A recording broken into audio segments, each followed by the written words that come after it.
Assalamualaikum warahmatullahi wabarakatuh. Selamat pagi, salam sejahtera untuk kita semua. Om Swastiastu, Namo Buddhaya, dan salam kebajikan. Bapak Ibu yang telah hadir pada acara pagi ini, terima kasih telah berkenan memenuhi undangan kami. Pada pagi hari ini, kita akan mengikuti konferensi pers yang diselenggarakan secara bersama oleh pemerintah DKI Jakarta dengan Jakarta Property Institute dengan tema percepatan perizinan untuk pemulihan perekonomian Jakarta. Telah hadir dan akan menjadi narasumber bagi kita di pagi hari ini adalah Dr. Sri Haryati, yaitu Asisten Perekonomian dan Keuangan dari Sekretariat Daerah DKI Jakarta. Lalu juga di sini ada Ibu Wendy Haryanto, Direktur Eksekutif Jakarta Property Institute, dan juga ada Bapak Steve Manahampi yang mewakili praktisi dari arsitek. Sebagai latar belakang, izinkan saya sedikit memberikan intro bahwa tentunya pandemi COVID-19 ini sama-sama kita ketahui telah menyulitkan kita semua, mulai dari pelaku usaha dan dampak yang tidak kalah penting tentunya adalah pada menurunnya pendapatan masyarakat dan juga berkurangnya lapangan pekerjaan. Bukan hanya di Jakarta. Ada pergub yang bisa saya lanjutkan? Oke ya. Jadi sedikit diulang, pandemi telah memberikan tantangan bagi kita semua, mulai dari pelaku usaha sampai pada masyarakat, khususnya dalam dampak menurunnya lapangan pekerjaan. Nah, kita sama-sama mengetahui bahwa sektor konstruksi dan properti ini memiliki multiplier effect yang besar dalam perekonomian DKI Jakarta dan juga diukur sebagai salah satu indikator penting dalam indeks Ease of Doing Business atau indeks kemudahan berusaha. Nah, dalam rangka pemulihan ekonomi tentunya diperlukan terobosan dalam percepatan perizinan, termasuk perizinan konstruksi yang kita harapkan dapat mempercepat investasi, aktivitas konstruksi, dan penciptaan lapangan kerja bagi masyarakat. Pemerintah DKI Jakarta baru saja menerbitkan peraturan gubernur nomor 118 tahun 2020. Nah, seperti apa peraturan gubernur tersebut dan apa yang kita harapkan bisa dicapai melalui peraturan gubernur tersebut. Untuk ini kita akan undang dulu ketiga narasumber, dimulai dengan Ibu Sri untuk memberikan sedikit pengantar, mungkin masing-masing orang 5 menit, sedikit pengantar tentang mengapa dan kenapa peraturan gubernur tersebut penting. Sesudah masing-masing narasumber memberikan pengantar tersebut, saya akan mulai melakukan semacam dialog dengan para narasumber, lalu kemudian membacakan pertanyaan-pertanyaan dari para wartawan yang sudah masuk. Untuk itu, kami mengundang Ibu Dr. Sri Haryati untuk memberikan pengantar dan tentang pentingnya peraturan gubernur ini. Ibu Sri, silakan. Ya. Baik, terima kasih. Bismillahirrahmanirrahim. Assalamualaikum warahmatullahi wabarakatuh. Selamat pagi, salam sejahtera bagi kita semua. Terima kasih Pak Amri atas pengantarnya. Selamat pagi juga Bu Wendy, Pak Steve. Terima kasih sudah bergabung. Dan tentu yang kita banggakan bersama para wartawan yang juga hadir dalam kesempatan ini. Sebelum masuk ke dalam Pergub, mungkin saya ingin menyampaikan bahwa seperti tadi juga sudah disampaikan di awal bagaimana pandemi ini berdampak dalam semua sektor, termasuk diantaranya pasti adalah sektor ekonomi. Nah, Pak Gubernur sudah mengarahkan pada kami, dan kami sebetulnya punya paket kebijakan, kalau boleh disampaikan begitu, paket kebijakan universal untuk pemulihan ekonomi. Jadi idenya adalah bahwa pemulihan ekonomi ini tentu perlu kita lakukan terhadap semua lapisan masyarakat. Karena pada saat kita bicara siapa yang terdampak dalam kondisi pandemi ini, tentu semua lapisan terdampak. Jadi ada beberapa paket program yang kita lakukan. Mulai yang pertama adalah dan itu ada dua, Pak Mulia, Pak Amri, Bapak Ibu sekalian. Jadi kita melalui insentif pemulihan ekonomi ada dari sisi fiskal maupun non-fiskal. Nah, kemudian yang terdampak mulai dari masyarakat tertentu, masyarakat yang masuk dalam data terpadu kesejahteraan sosial kita, ya, mulai dari masyarakat itu dan terus kemudian sampai dengan masyarakat mampu bahkan, karena semuanya juga terdampak. termasuk juga dari sisi usaha, mulai dari sektor informal sampai dengan investasi, investor yang nanti juga kita akan masuk dalam Pergub ini. Nah, apa yang kemudian kita lakukan? Pertama adalah kita melindungi masyarakat rentan melalui social safety net. Seperti yang kita ketahui, kita melakukan bantuan sosial yang kemarin berupa sembako kepada masyarakat tertentu yang memang terdampak dengan adanya pembatasan sosial. Kemudian juga kita juga mendorong UMKM agar dapat berkembang dan lain-lain. Nah, kemudian yang kedua adalah memutar kembali roda perekonomian dan memberikan stimulus ekonomi.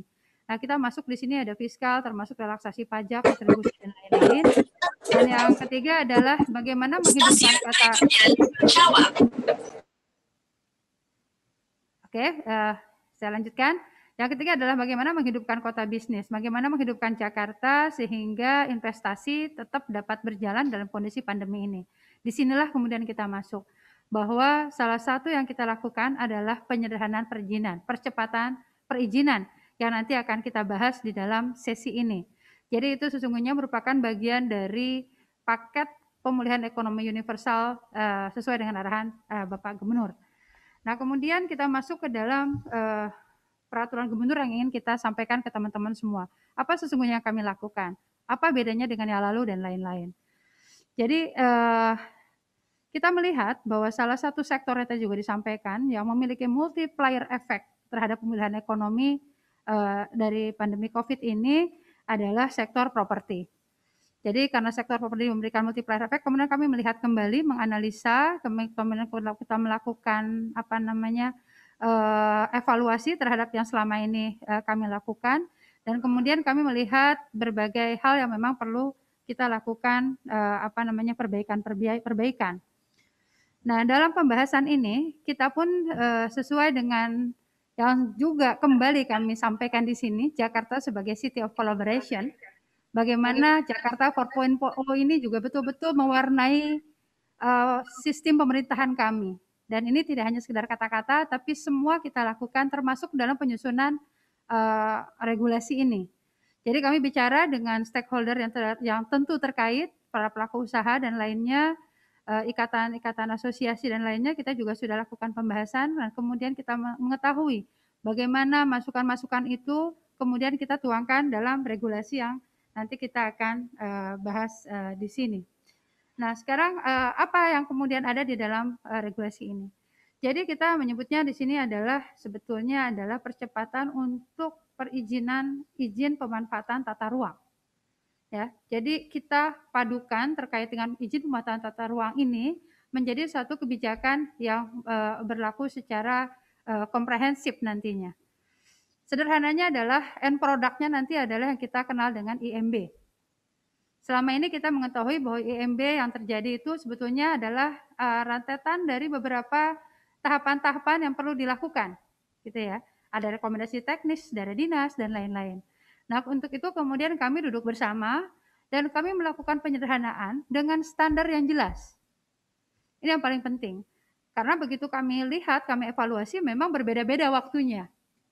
Nah, bahkan di sini yang perlu dicatat, yang saya kira ini adalah hal yang memang harus kita support bersama, ya. Yang ini adalah regulasi yang dikeluarkan oleh Pak Gubernur adalah bagaimana kita bisa mempercepat perizinan gedung yang semula kurang lebih 360 hari itu menjadi 57 hari saja.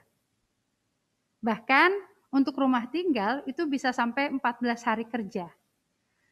Kami sudah membuat tahapan-tahapannya, ya, dan memberikan kemudahan bagi para pelaku usaha untuk mensubmit. Instead of misalnya masuk ke masing-masing dinas, kita udah masuk semua di PTSP nantinya yang akan mengkompilasikan semua rekam-rekam yang ada. Nanti kita semacam ada back office-nya sehingga nanti percepatan perizinan ini menjadi lebih mudah seperti itu. Nah, kemudian terkait dengan bagaimana Pergub ini tahapan dan lain-lain nanti kita bahas bisa secara detail, tetapi secara umum adalah yang kami ingin sampaikan di sini bahwa regulasi ini sesuai juga dengan arahan dari pemerintah pusat, bagaimana investasi ini juga harus kita dorong. Tentu kita DKI Jakarta, kami sudah lama melakukan kajian ini dari mulai tahun 2019 kemarin ya. Kita sudah melihat bagaimana perbaikan-perbaikan itu dilakukan sehingga kemudian regulasi ini insya Allah udah bisa kita laksanakan bersama. Saya kira mungkin itu awal untuk saya sampaikan, Pak Amri. Untuk selanjutnya kita serahkan kembali kepada moderator. Baik, terima kasih Ibu Sri. Saya meng-highlight tadi bahwa keluarnya Pergub 118 ini adalah rangkaian dari kebijakan yang lengkap, meliputi melindungi masyarakat rentan terlebih dahulu melalui social safety net, lalu untuk memutar kembali roda perekonomian dan menghidupkan Jakarta sebagai kota bisnis, lalu kemudian diluncurkanlah peraturan ini dengan skema kolaborasi tadi ya, City 4.0, kolaborasi dengan berbagai pihak termasuk di sini praktisi dan juga dari sektor properti sendiri. Nah, untuk itu kami juga mengundang pembicara kita yang kedua yang mewakili sektor properti di sini, Ibu Wendy Haryanto sebagai Direktur Eksekutif Jakarta Property Institute. Ibu Wendy, silakan. Terima kasih Pak Mulya Amri. Yang saya hormati Bu Sri Haryati, rekan-rekan Balai Kota yang tidak bisa saya sebutkan namanya satu persatu, narasumber yang lain, dan juga rekan-rekan wartawan yang hadir di acara ini. Terus terang, waktu saya diajak bicara untuk apakah bisa para pengembang ini ikut memberikan input, opini, maupun masukan antara negatif dan positifnya dari peraturan perizinan pembangunan yang sebelumnya untuk membentuk revisi yang baru, hal tersebut saya sambut dengan baik sekali. Nah, dengan waktu itu sebelum ada pandemi. Jadi sebelum ada pandemi pun sebetulnya ini sudah mulai didiskusikan. Nah, yang lebih menggembirakan laginya adalah hal tersebut dipercepat prosesnya sewaktu pandemi itu terjadi. Jadi it's good to know that we're in good hands, Bu Sri. Terima kasih untuk itu. Nah, pandemi seperti yang kita ketahui sedang memberikan dampak negatif terhadap kita semua. Seperti yang tadi Bu Sri juga sudah sampaikan, multiplier effect dari properti industri itu banyak. Kalau saya nggak salah itu terakhir itu ada 170 sekian industri yang terdampak, mau dari properti itu booming ataupun dropping. Nah, sekarang ini memang banyak yang harus kita bantu, dan dari pihak pengembang, berterima kasih atas usaha yang ada dari pihak pemerintah lokal di sini di Jakarta, dan kami terus terang ingin juga dapat bekerja sama langsung untuk hal-hal ke depan bersama-sama dengan pemerintah. Oke, sekian dari saya. Saya kembalikan ke moderator. Oke. Baik, terima kasih Ibu Wendy. Jadi sungguh senang mendengarnya bahwa memang upaya ini telah dilakukan dari sebelum pandemi dan akhirnya sudah berhasil diwujudkan dalam bentuk pergub, dan di sini juga ada apresiasi dari Ibu Wendy terhadap kerjasama dan dukungan dari pemerintah DKI Jakarta untuk mewujudkan suasana dan environment berbisnis, ya, ease of doing business yang lebih baik di DKI Jakarta. Nah, terkait dengan proses perizinan pemanfaatan tata ruang dan khususnya untuk IMB, tentunya tidak lepas dari peran arsitek di sini sebagai yang mendesain proyek tersebut, bangunan tersebut, yang tentunya perlu juga berurusan dengan perizinan untuk mendapatkan berbagai persetujuan yang diperlukan. Nah, di sini kita akan beralih ke pembicara kita yang ketiga, yaitu praktisi arsitek Bapak Steve Manahampi, untuk juga bisa memberikan semacam tanggapannya terhadap telah diterbitkannya peraturan gubernur ini. Bapak Steve, silakan. Terima kasih Mas Muli.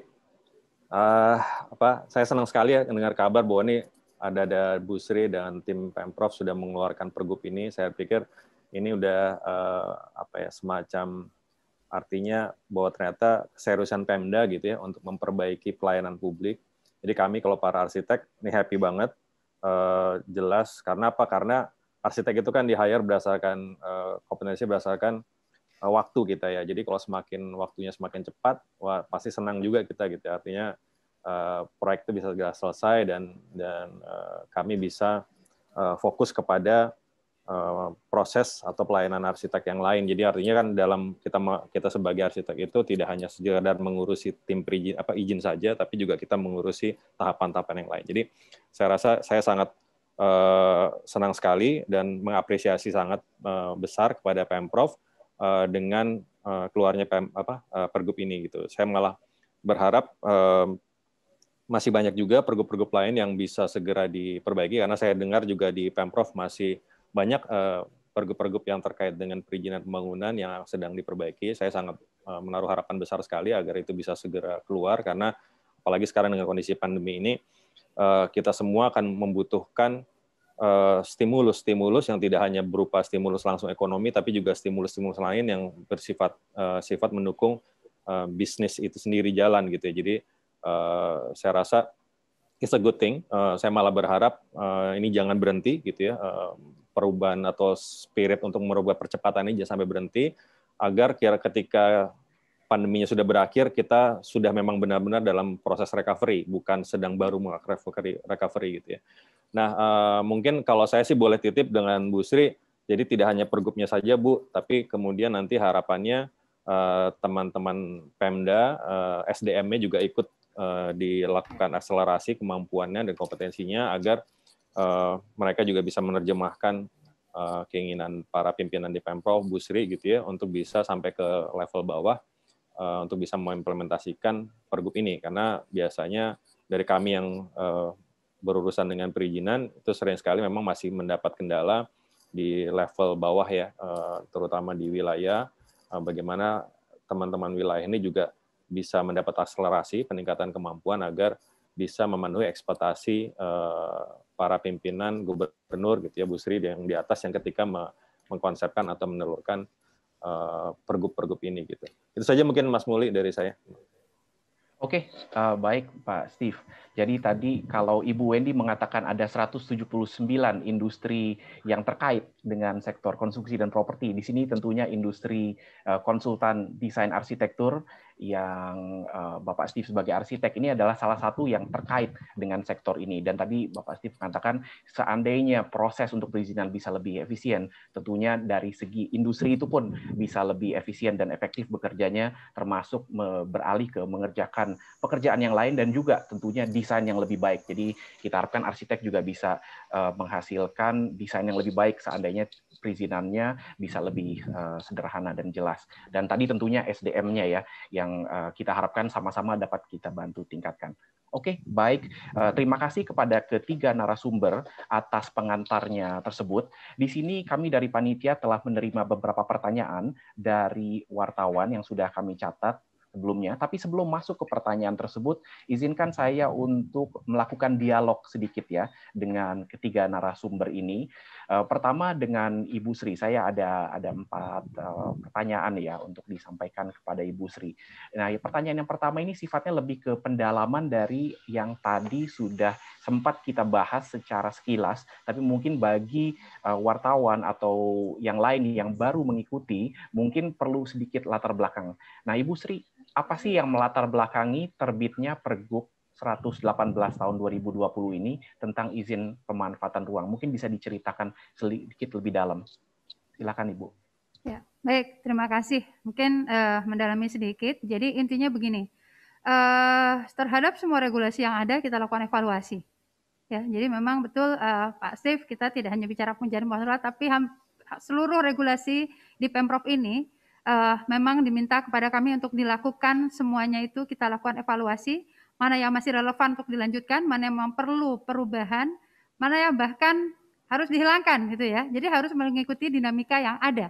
Nah, jadi kata kunci kedua adalah tadi bagaimana regulasi ini itu sebetulnya menyesuaikan dengan dinamika yang terjadi. Ya, itu juga melatar belakangi. Jadi pertama kita lakukan evaluasi, dari situ kemudian kita melihat ya masukan dari Bu Wendy dan teman-teman praktisi gitu ya, bahwa proses perizinan masih lama misalnya. Kemudian juga prosedur yang dianggap masih rumit dan harus datang ke banyak tempat dan lain-lain. Terus dari sisi yang paling penting adalah dari sisi waktu yang tadi juga menjadi concern Pak Steve ya, para arsitek dan lainnya adalah waktu yang tidak ada kejelasan. Nah, sehingga kemudian kita berpikir bahwa ini harus kita persingkat dan harus ada standarnya. Sehingga bagi pengusaha tentu yang paling penting adalah kepastian. Nah, sehingga kami membuat regulasi ini untuk memberikan kepastian kepada para pelaku usaha untuk berinvestasi di kita. Kalau saya kasih gambaran tentang struktur ekonomi Jakarta, memang kita ini utamanya itu masih yang pegang adalah dari sisi konsumsi. Ya, konsumsi itu masih sekitar posisinya tuh di 60-an%. Sementara investasi, kalau kita di dalam statistik kita sebut dengan PMTB, bentuk modal tetap bruto itu sekitar masih 34%. Tentu suatu ekonomi yang baik pada saat investasinya juga tinggi tuh. Sehingga kami juga concern bagaimana investasi di Jakarta ini dapat berjalan. Dinamika yang terjadi apa? Ya tadi seperti disampaikan Bu Wendy, ini tidak hanya semata karena pandemi, tapi dengan pandemi kemudian akselerasi menjadi lebih cepat. Kita juga mendengar kemarin bagaimana kemudian ada wacana, bukan wacana, bahkan sudah disampaikan Pak Presiden bahwa ibu kota akan pindah dan lain-lain. Sehingga kami, Jakarta, dalam hal ini Pemprov melihat bahwa DKI harus betul-betul menciptakan iklim usaha yang kondusif. Nah, iklim usaha yang kondusif untuk investasi tentu salah satu poin utama adalah di sisi perizinan. Sehingga kemudian perizinan ini kita lakukan perubahan sehingga terbitlah regulasi untuk Pergub 118 2020 ini. Prosesnya memang cukup panjang karena kalau kita lihat ya sekali lagi dari 360 hari menjadi 57 hari. Jadi Bapak bayangkan bagaimana kami kemudian duduk bersama dengan dinas-dinas teknis terkait. Tentu dinas teknis juga ada pedomannya ya dari Kementerian Teknis apa yang harus dilakukan dan lain-lain. Tapi kami kemudian dengan tentunya sekali lagi berkolaborasi dengan para pelaku usaha. Kemudian kita membuat perizinan ini menjadi lebih sederhana dan efektif, namun tetap yang paling penting adalah kita juga menerapkan bagaimana prinsip kehati-hatian ini juga sudah kita masukkan dalam pembuatan regulasi ini. Jadi kurang lebih yang melatar belakangnya seperti itu, Pak Mulia. Oke, baik. Terima kasih, Bu Sri. Jadi luar biasa ya, effort atau upaya yang dilakukan untuk menerbitkan Pergub ini yang dengan hati-hati, dengan berdiskusi dengan berbagai dinas terkait dan juga dengan stakeholder lain yang terkait sampai akhirnya bisa terbit ya. Nah, kalau boleh ditarik sedikit lebih dalam lagi, Bu Sri, apa sih tujuan akhir atau tujuan dari Pergub ini sendiri yang kita harapkan bisa dapat dicapai dari sini? Mungkin kalau saya boleh sebutkan menjadi 3 atau sampai 4 tujuan dari Pergub ini. Yang pertama adalah penyederhanaan dari pemberian izin pemanfaatan ruang tersebut ya. Terus yang kedua yaitu adalah bagaimana kita juga ingin mewujudkan tertib tata ruang. Ya, jadi tidak hanya bicara investasi saja, tetapi bagaimana tata ruang di DKI juga tertib gitu loh. Makanya kemudian teman-teman dari dinas Citata ya, Cipta Karya ini juga menjadi bagian yang paling penting dalam penyusunan regulasi ini. Dan yang ketiga adalah memberikan kepastian hukum, gitu ya, bagi para pelaku usaha. Dan yang terakhir adalah yang tadi saya sampaikan berkali-kali, bagaimana meningkatkan iklim investasi di Jakarta yang lebih baik. Dan tentunya juga nanti multiplier efeknya akan meningkatkan pendapatan asli daerah dan juga membuka lapangan kerja baru. Demikian, Pak. Baik, terima kasih Bu Sri. Jadi saya catat memang ada 3 kalau boleh di summary, sederhana, tertib, dan pasti. Kalau ini kita bisa dapat, kita capai, tentunya kita harapkan pemulihan ekonomi akan berlangsung secara lebih cepat. Nah, Ibu, ini kan kita ada Pergub baru nih, 118 tahun 2020. Keluar bulan Desember kemarin. Nah, apa sih Bu perbedaan yang pentingnya, perbedaan kunci dengan peraturan yang ada sebelumnya? Ya. Jadi perbedaan kuncinya yang paling utama tentu buat para pelaku usaha tadi juga disampaikan adalah dari sisi lamanya waktu, Pak. Itu adalah yang perbedaan yang sangat signifikan. Jadi lamanya waktu pelayanan suatu izin berubah gitu ya, yang tadinya dalam aturan yang lama itu bisa sampai 360 hari, itu 360 hari setahun berarti apa ya, gitu kan? Tahun. Kita kemudian mensimplifikasi sedemikian menjadi 57 hari. Dan paling penting adalah perbedaannya bahwa semuanya itu ada standar waktunya. Dan saya sepakat yang disampaikan Pak Steve tadi, jadi ini tidak hanya semata kemudian regulasi Pergub dikeluarkan, tetapi pada saat implementasi kemudian tadi dari sisi SDM dan lain-lain kita sudah menyiapkan satu paket lengkap, Pak. Bahkan kami juga akan melakukan monitoring secara rutin. Jadi saya selaku asisten perekonomian dengan asisten pembangunan nantinya akan melakukan rapat rutin terkait dengan setelah regulasi ini dilakukan, kemudian apakah ini dapat berjalan, apakah ada kendala dan lain-lain, itu juga kita melakukan monep secara rutin sehingga permasalahan-permasalahan di lapangan dapat kita selesaikan dan implementasi Pergub ini betul-betul dapat dijalankan.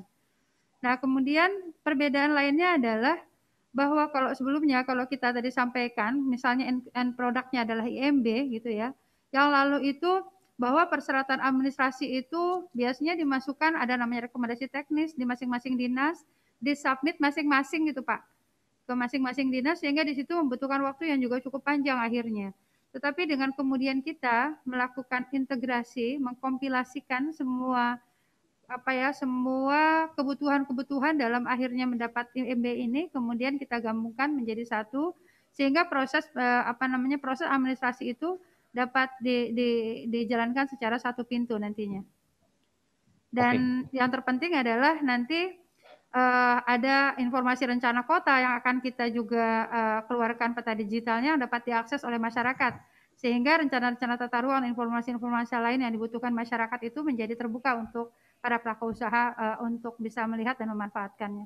Saya kira itu Pak perubahan utama dari perbedaan Pergub 118 ini dengan peraturan-peraturan sebelumnya. Baik, luar biasa ya Bu ya. Jadi selain terintegrasi, tapi juga mudah karena langsung nyambung dengan peta rencana kota, tapi juga dari segi waktu dia lebih singkat dan ada standar waktunya. Luar biasa. Ibu, tadi Ibu juga mengatakan bahwa dalam penyusunan Pergub ini melibatkan para pemangku kepentingan yang ada di Jakarta ya Bu ya. Mungkin bisa diceritakan sedikit lebih dalam Bu, bagaimana prosesnya melibatkan pemangku kepentingan tersebut. Ya. Jadi seperti tadi sampaikan Bu Wendy ya, kita sudah mulai dari bulan apa Bu ya waktu itu ya, kita mulai pertama ketemu, kemudian juga saya minta tolong ke Bu Wendy dan teman-teman pengembang lainnya mengidentifikasi permasalahan-permasalahan di mata pengembang terhadap apa yang kami berikan pelayanan, gitu ya. Apa-apa saja dari situ kemudian kita identifikasi dan pastinya kemudian kita overlay dengan regulasi-regulasi yang ada. Regulasi kita tentu tidak bisa berdiri sendiri, ada regulasi pemerintah pusat yang memang juga harus jadi acuan dan lain-lain gitu ya.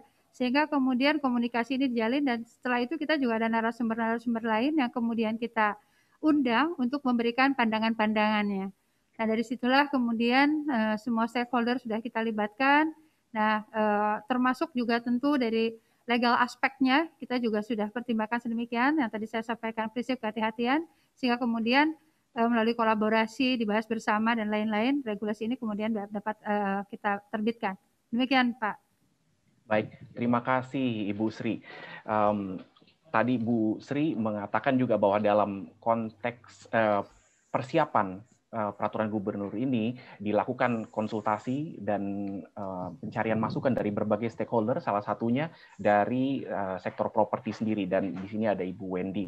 Nah, mungkin sekarang waktunya kita beralih sedikit ke pertanyaan ke Ibu Wendy dan nanti ke Pak Steve sebelum kita balik ke pertanyaan untuk Ibu Sri lagi.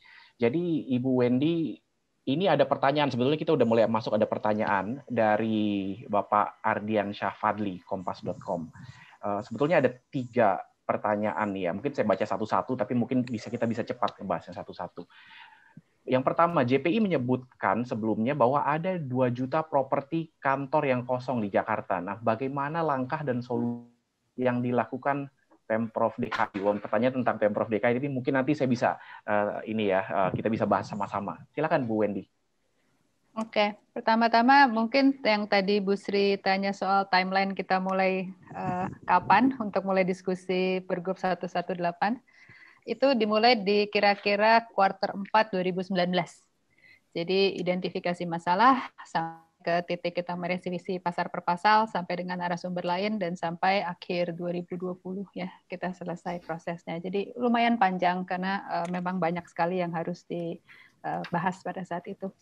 Nah, Mas Muli, 2 juta meter persegi kosong itu waktu sebelum pandemi ada sekitar hampir 1,5 juta, karena memang itu impact daripada slowdown economic industry, property industry pada saat itu.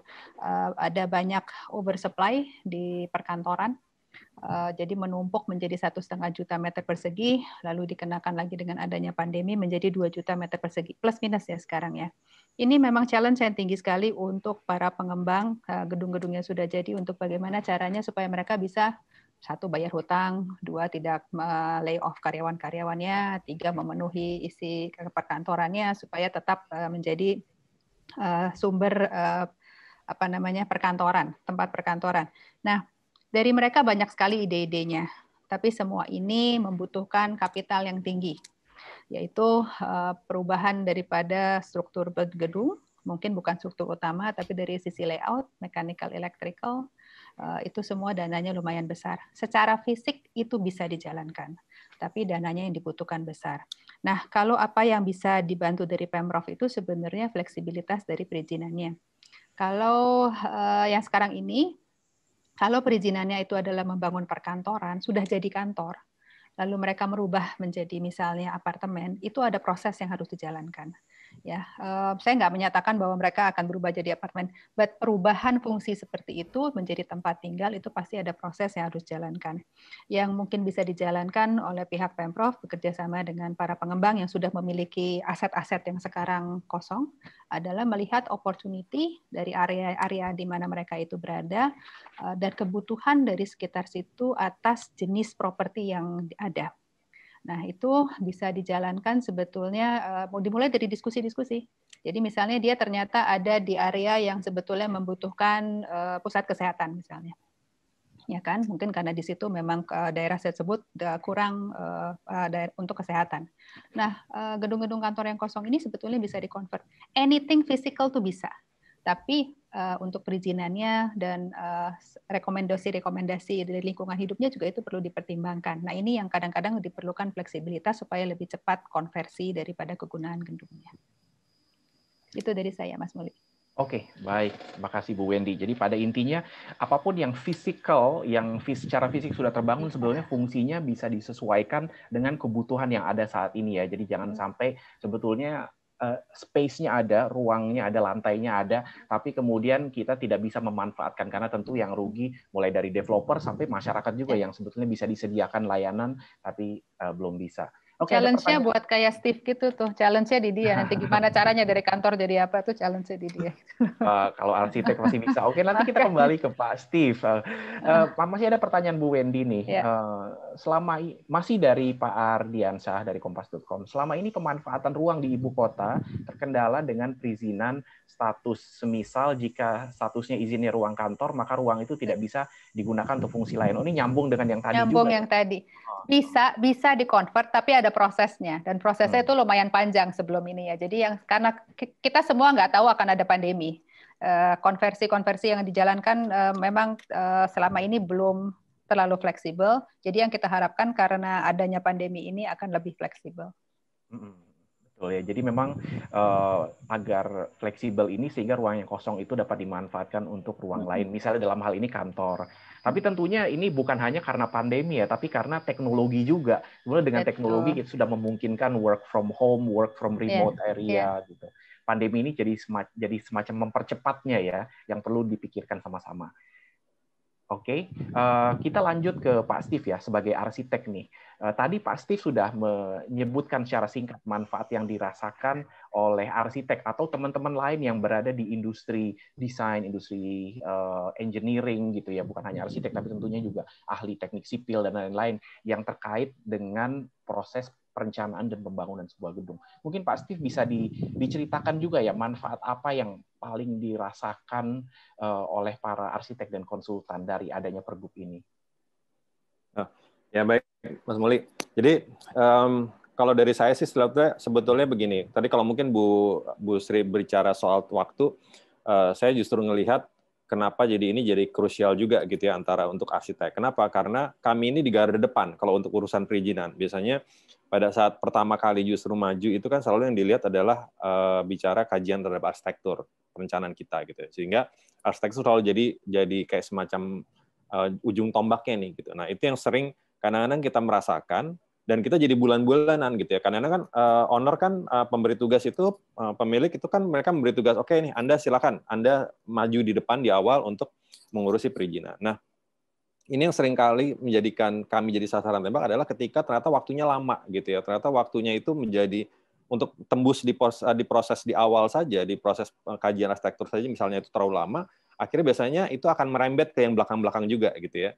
Jadi kalau udah arsiteknya lama, pasti ujung-ujung kadang-kadang nanti urusan struktur atau ME-nya jadi lebih lama lagi gitu ya. Kadang-kadang bahkan juga sering sekali malah balik lagi gitu ke urusan arsitekturnya lagi. Nah, jadi ini yang memang tadi disebutkan oleh Bu Sri, makanya saya happy sekali kalau ada beberapa hal yang sifatnya rekomendasi, yang sebetulnya itu bisa dihilangkan, kemudian hari ini dihilangkan, itu sangat baik sekali gitu ya, supaya prosesnya menjadi sangat-sangat jadi satu kesatuan gitu. Itu yang sebetulnya saya sering sekali melakukan mungkin self kritik atau saya ingatkan ke teman-teman di Pemprov bahwa izin ini jangan dilihat sebagai satu proses serial gitu ya. Jadi yang harus setelah ini selesai baru boleh yang ini gitu. Padahal sebenarnya menurut saya kalau ada hal yang bisa paralel gitu ya, itu kenapa tidak dilakukan secara paralel gitu sehingga waktunya bisa lebih singkat. Nah, mungkin hal yang sebetulnya saya makanya happy sekali sudah ternyata itu sekarang sudah diakomodir oleh Pemprov gitu ya. Harapannya nanti ke depan kalau saya melihatnya justru ini adalah satu awalan yang sangat baik gitu ya, dan mungkin saya berharap eksekusinya bisa jauh lebih baik lagi dan lebih implementatif lagi, bahkan mungkin kalau bisa kurang dari 57 hari bahkan lebih cepat itu sebetulnya menurut saya masih ada ruang untuk bisa di-improve di sana. Itu akan jauh lebih baik lagi, dan buat kami sih, buat sama profesional yang nggak cuma arsitek tapi juga teman-teman di bidang struktur atau MA juga. Baik, terima kasih Pak Steve. Kita ada satu pertanyaan dulu ke Pak Steve, lalu nanti saya akan kembali ke Ibu Sri dengan 3 pertanyaan berikutnya. Tadi pas di awal Pak Steve sempat menyatakan bahwa ini adalah Pergub ini adalah terobosan yang baik, dan tentunya kita harapkan ke depannya akan ada terobosan-terobosan dalam bidang-bidang atau peraturan yang lain ya. Nah, mungkin Pak Steve ada masukan kira-kira bidang-bidang atau aspek-aspek apa lagi yang bisa diperbaiki ke depannya yang membutuhkan terobosan juga, dan bagaimana kita bisa melibatkan pihak-pihak yang terkait dalam pembuatan regulasi yang lebih tepat. Wah, mulai dari mana ya? Banyak nih kayaknya kalau saya sikapi kalau ditanya. Mungkin 2 aja dulu. Ya, oke. Pertama sih mungkin saya lihat bagaimana Pemprov atau regulasi-regulasi ada juga bisa menekan biaya konstruksi. Jadi kalau tadi hari ini kan baru bicara soal perizinan gitu ya. Perizinan sebagai itu udah jelas, direct cost-nya jelas gitu ya. Karena begitu perizinan terlalu lama, tadi seperti Bu Sri bilang, investasinya nggak akan segera turun gitu ya. Kami arsitek juga nggak bisa segera nagih, artinya kita juga mungkin nggak bisa bayar karyawan. Itu udah pasti gitu. Jadi istilahnya domino efeknya itu panjang gitu. Nah, kalau hal yang lain saya lihat juga kadang-kadang di Jakarta juga masih banyak. Misalnya paling simpel, misalnya bicara perparkiran dan kemacetan gitu ya. Saya pikir perparkiran ini juga mungkin di satu sisi menjadi kebutuhan agar gedung itu tidak menghasilkan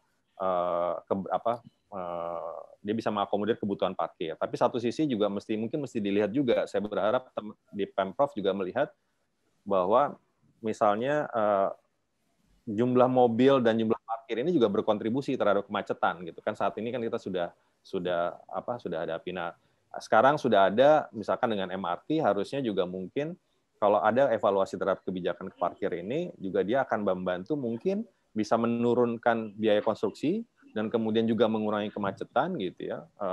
Kemudian bisa muncul juga bahkan mungkin bisa jadi solusi backlog di mana muncullah development kecil sedang gitu ya, tapi tanpa parkir, di mana harapannya orang yang penggunanya atau pemiliknya sudah menggunakan transportasi publik gitu. Apalagi sekarang kan sudah MRT dengan Transjakarta di Jakarta kan udah makin baik ya, linknya juga semakin baik, sehingga saya rasa mungkin Jakarta sudah siap gitu untuk bisa ada terobosan-terobosan regulasi-regulasi lain yang dia nggak hanya membantu bidang properti tapi juga bahkan kota dan kondisi lingkungan kotanya juga gitu ya. Makanya saya bayangin kalau kita masih punya isu dengan backlog hunian gitu yang saat ini hunian murah ya, yang kenapa hunian murah itu selalu menjadi backlog karena ternyata kelengkapan fasilitasnya mengakibatkan dia harganya jadi naik tiap tahun gitu ya. Jadi orang selalu kehilangan hunian murah. Nah, nanti mungkin harapan saya sih bayangkan kalau misalnya beberapa regulasi tadi dihilangkan, supply hunian tadi bisa tetap di harga tersebut gitu. Kenapa? Misalnya kalau hunian tanpa parkir, ya dia nggak akan naik. Kenapa? Karena ya nggak siapa yang mau beli gitu. Pasti yang mau beli adalah mereka yang memang nggak punya mobil gitu. Mereka yang menggunakan berjalan kaki, menggunakan transportasi publik. Nah, artinya harganya akan stay di situ tuh gitu. Dia nggak mungkin jadi spekulasi gitu kan. Nah, hal yang seperti ini saya pikir membutuhkan inovasi-inovasi dalam regulasi. Ini saya berharap mungkin kalau boleh nitip di Bu Sri gitu ya, hal yang seperti ini bisa juga ditengok Bu, supaya ini mungkin menarik karena membangun satu lahan parkir sendiri kan sudah 2,5 kali 5 ya, hampir 12 meter persegi. Itu kalau dirupiahkan kan kali 3 juta udah lumayan biaya. Nah itu kalau bisa dikurangi atau misalnya developer boleh membangun tanpa parkir gitu, tapi di area-area tertentu yang diatur, misalkan dengan TOD atau segala macam, itu akan mungkin akan berdampak kepada harga jual dan ketemu daya beli dengan masyarakat tadi itu. Mungkin itu aja sih kalau dari saya Mas Muli. Oke, makasih Pak Steve. Jadi pada intinya adalah Pergub ini membawa banyak manfaat dalam hal pekerjaan yang bisa lebih efisien, dan tentunya PR yang lain itu tadi sebagaimana disebutkan ini masih bisa kita lanjutkan lagi, tapi mungkin itu untuk pembahasan lain kali. Siap. Apalagi tadi kalau ngomong soal transportasi dan parkir, kita baru aja Pak Gubernur mendapatkan penghargaan internasional ya soal transformatif urban mobility inisiatif, itu juga sangat kita apresiasi. Jadi sebetulnya nyambung tadi yang diomongin. Udah siap banget sebetulnya. Udah siap banget berarti kita. Siap. Jadi itu apresiasi kepada Pak Gubernur, Ibu Sri, dan tim tentunya. Tapi untuk sementara kita kembali ke laptop, kembali ke Pergub 118 ini, dan pertanyaannya kembali kepada Ibu Sri. Jadi tadi kita udah mendengar bahwa ini dipersiapkan secara kolaboratif. Tadi ada dari unsur properti, ada dari unsur profesional. Nah, ini mungkin Ibu Sri bisa cerita juga pada kita bagaimana dengan kelompok-kelompok masyarakat nih Bu. Kira-kira keberpihakan dari Pergub 118 ini dengan kelompok-kelompok masyarakat kecil khususnya. Silakan Ibu Sri. Baik, terima kasih Pak. Mungkin sebelum masuk ke situ saya sedikit komentari aja yang disampaikan Pak Steve ya. Baik. Jadi walaupun belum ngobrol tentang itu, kita sudah sejalan Pak. Jadi terkait dengan tadi parkir, itu sebenarnya kalau kita bicara integrasi transportasi itu merupakan bagian dari yang nanti akan kita lakukan. Bahkan di dalam aturan TOD kita, kalau dulu kita kenal ada batasan parkir minimal, sekarang kita masuknya ke parkir maksimal. Jadi betul-betul kita batasi, utamanya terhadap lokasi-lokasi yang memang di situ masa transportasi sudah banyak gitu. Jadi nanti kita akan bahas khusus ya, Pak Steve. Wah, seru tuh. Coba intinya kita sudah sangat sejalan kayak gitu. Nah terkait ini, apakah regulasi ini juga sudah juga mengakomodir kebutuhan masyarakat lainnya gitu ya?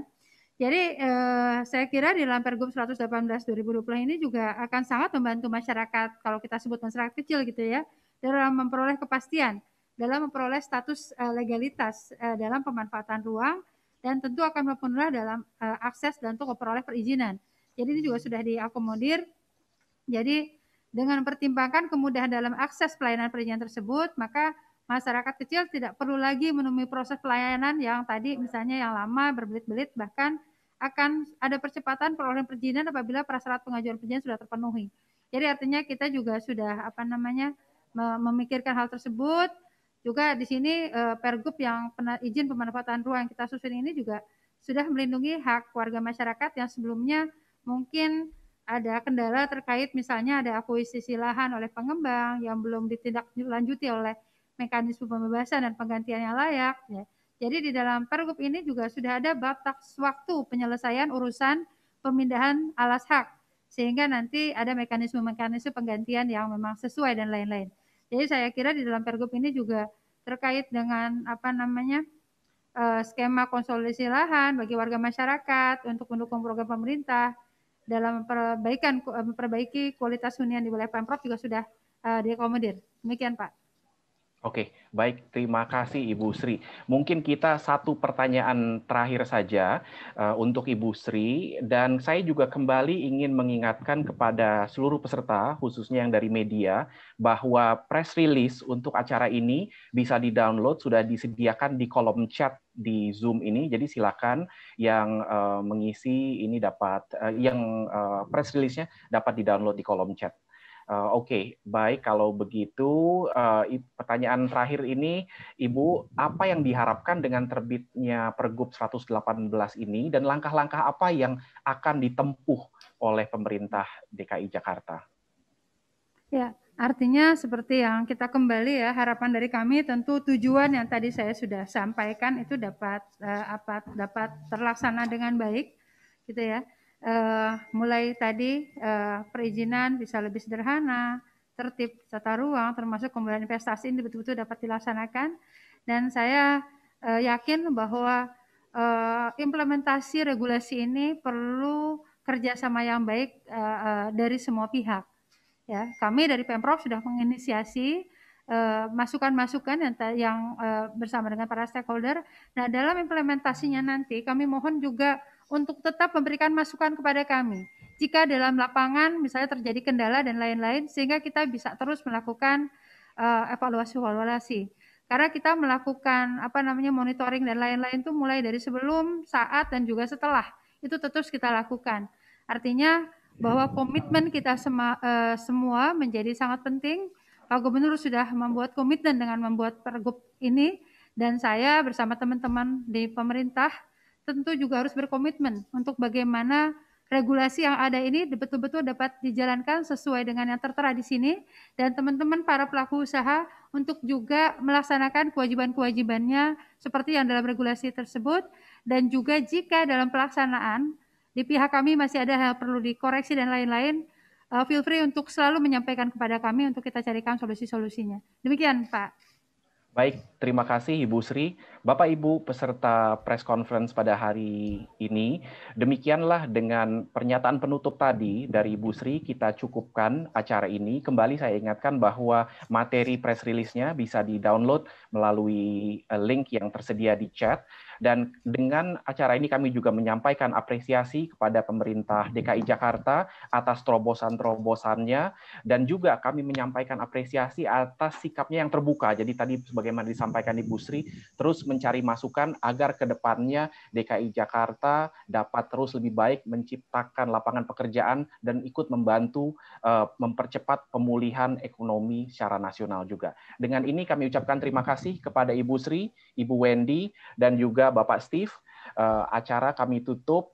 Assalamualaikum warahmatullahi wabarakatuh. Selamat siang untuk semuanya. Terima kasih. Waalaikumsalam. Makasih Bu Sri. Makasih Mari semuanya. Pak Mulia semuanya. Terima kasih Bu Sri. Assalamualaikum warahmatullahi wabarakatuh. Waalaikumsalam warahmatullahi Waalaikumsalam. wabarakatuh. Cukup.